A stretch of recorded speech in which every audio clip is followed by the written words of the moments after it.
got one.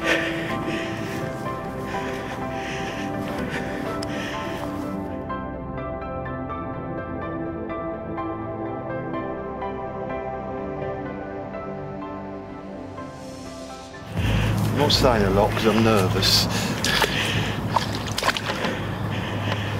A, because on the few times I've ever fished my own lake, the church, so I want to get this one out, and B, because I think it's a good fish, and C, no, don't do that, because I'm obviously concerned with the condition of it after the tragedy of the deaths up here. No. What? Did you say fully scared? Heavily scaled, yeah.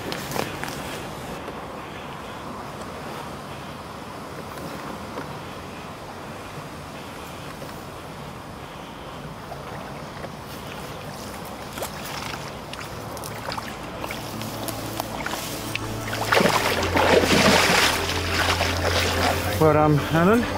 Well done, you.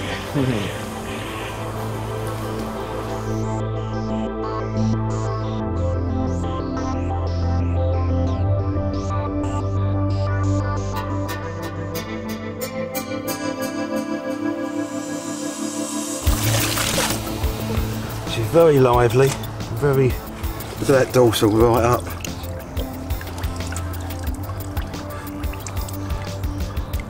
I want to get her back quick, you know.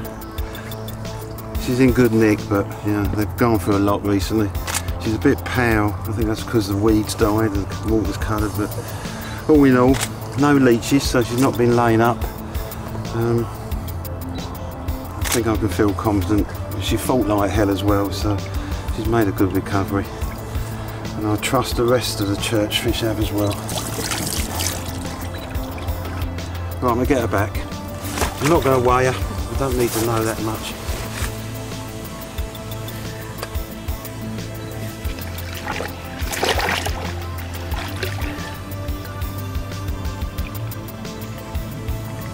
Oh, she's swum away from me. New era of the church, eh?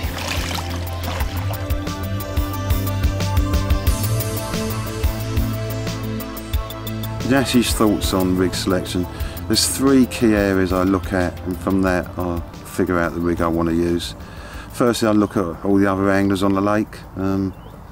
Generally they follow each other if you observe them. One's catching on X rig, other people seeing catching on that rig and they follow to have the same success as him, and it goes on. So they all end up more or less on the same type of rig, or with very little variation. Another factor is that once an angler finds a rig that he has success on, they don't experiment much. So I'll be looking around the lake, seeing what kind of rigs people are using, and then going the opposite direction.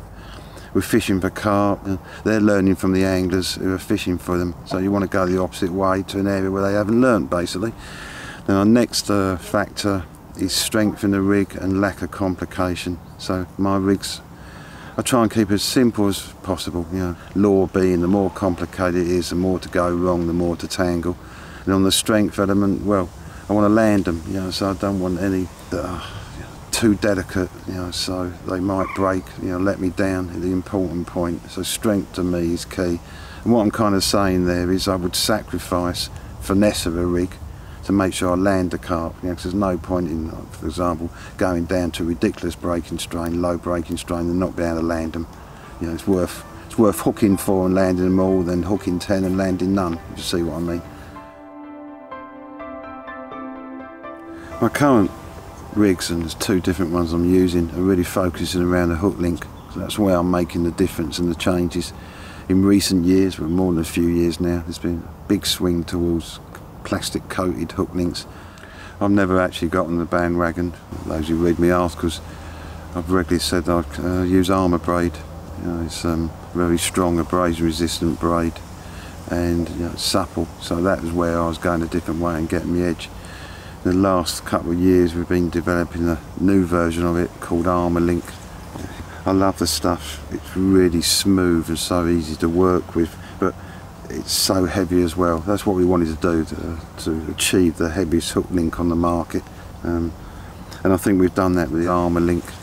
So I'll show you my current rig that I'm tying with this. Firstly, I've got this loop on the end instead of a link clip or a swivel, and I'll just do a loop to a swivel, job done.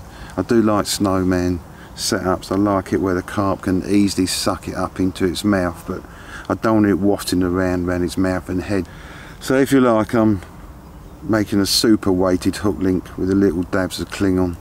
I take a great deal of pride in tying a nice neat rig. I suppose it's the engineer in me, and it pleases me when they look really neat, and these little kickers I use help that. That's one of our products called a hook link sleeve slim. I just cut them in half, and look how neatly that fits over the eye.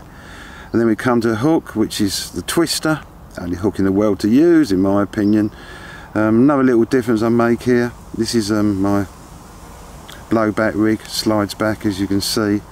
Now the tube I use nowadays is 0.75 anti-tangle tube, a plastic tube, and it's a lovely fit, and you know, it lasts for ages, it outlasts the rig. I'll talk about blowback rigs while I'm here. The key of my blowback rig is that when the carp blows, the pivot point goes back and it can never return.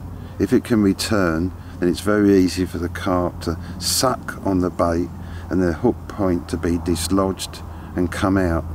If the ball is blown back and can't return, then when the carp sucks, the whole hook is tipped up, you know, so the hook pivots and it can't get a straight line to pull the point of the hook out. That's the essence of the blowback rig. It's a simple rig and it still works. You know, I'm using it 20 years now and I'm still catching loads of carp, so I know it's still very efficient. So until I see it fan into work, I don't see any point in changing. Every time I tie a rig, I do my palm test. All I do is just drag the hook across my palm. I'm looking for two things. I'm looking for, as soon as I straighten up that hook link, for that hook to turn and dig in. If it doesn't do it, or it rides forward, then I'll mess around with the rig till I get it right. It might be just where the point that anchor tube is. And the other thing I'm looking for it to do is that as soon as it digs into my hand, that hook is sharp enough to hold there. You instinctively know that as soon as the hook turns and you feel it catch, that's where you stop pulling. Then you hold your hand up like that and the hook should be hanging off. If it falls off, then I'll take out my diamond lap, just give it the subtlest of polishes, and that brings it back up to super sharp again.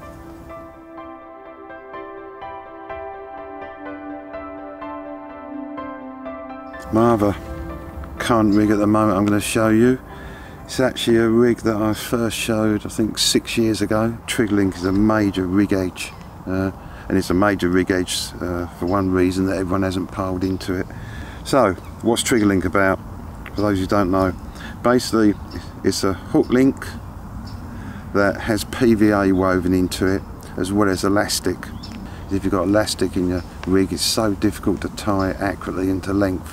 The PVA locks the hook link so it doesn't stretch, so you can accurately tie the hook link to the rig you want, the length you want. And as soon as you immerse it in water, PVA melts and now you've got a stretchy hook link.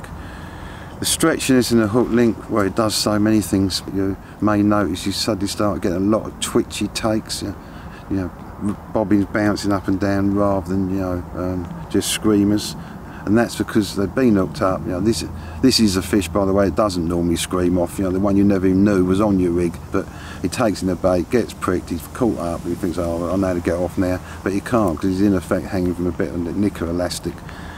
And the other advantage of it, is a great boom in stopping hooks being pulled out when you're floater fishing, or especially in deep weed. I'm not going to go into that, it's a complex subject, but trust me, if you're fishing really weedy lakes and getting a lot of hook pulls, try a Triggalink hook link. But mainly for me it's to use on the ultra rig wary carp waters, massive edge. So how do I tie it? I have a length of Triggalink, what's that, about 8 inches, a little bit longer than my normal rigs.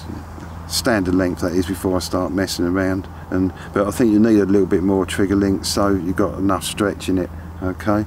And then I combi it to a bit of the Arma Link on the front. It's just a personal thing, I just want that finer bit at the end, you know, plenty of movement. Got my little edge of me kicker, the Twister and the Snowman rig. The Triggalink is a bit bright and a bit thick. We can't deal with the thick side, that's because it's got the PVA and elastic in it, but if you get a bit of clay, rub that down it, then you can really, you know, dull it down to the bottom. You know, if it's a silty bottom, you know, mix some clay up with a black silt and it just disappears. So there you go, the two rigs I'm on at the moment, and I'm happy with them, and I'm catching loads of carp.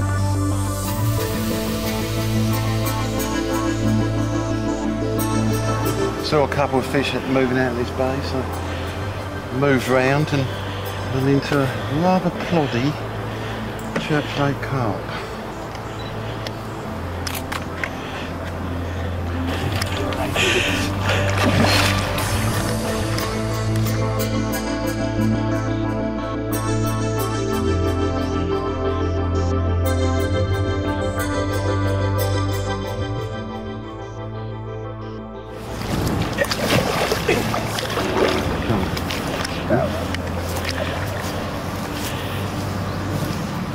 There you go. 33.12. Big smile for me.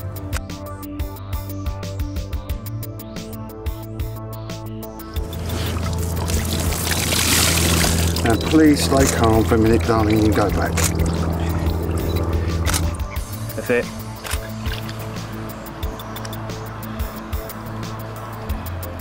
Go on, girl.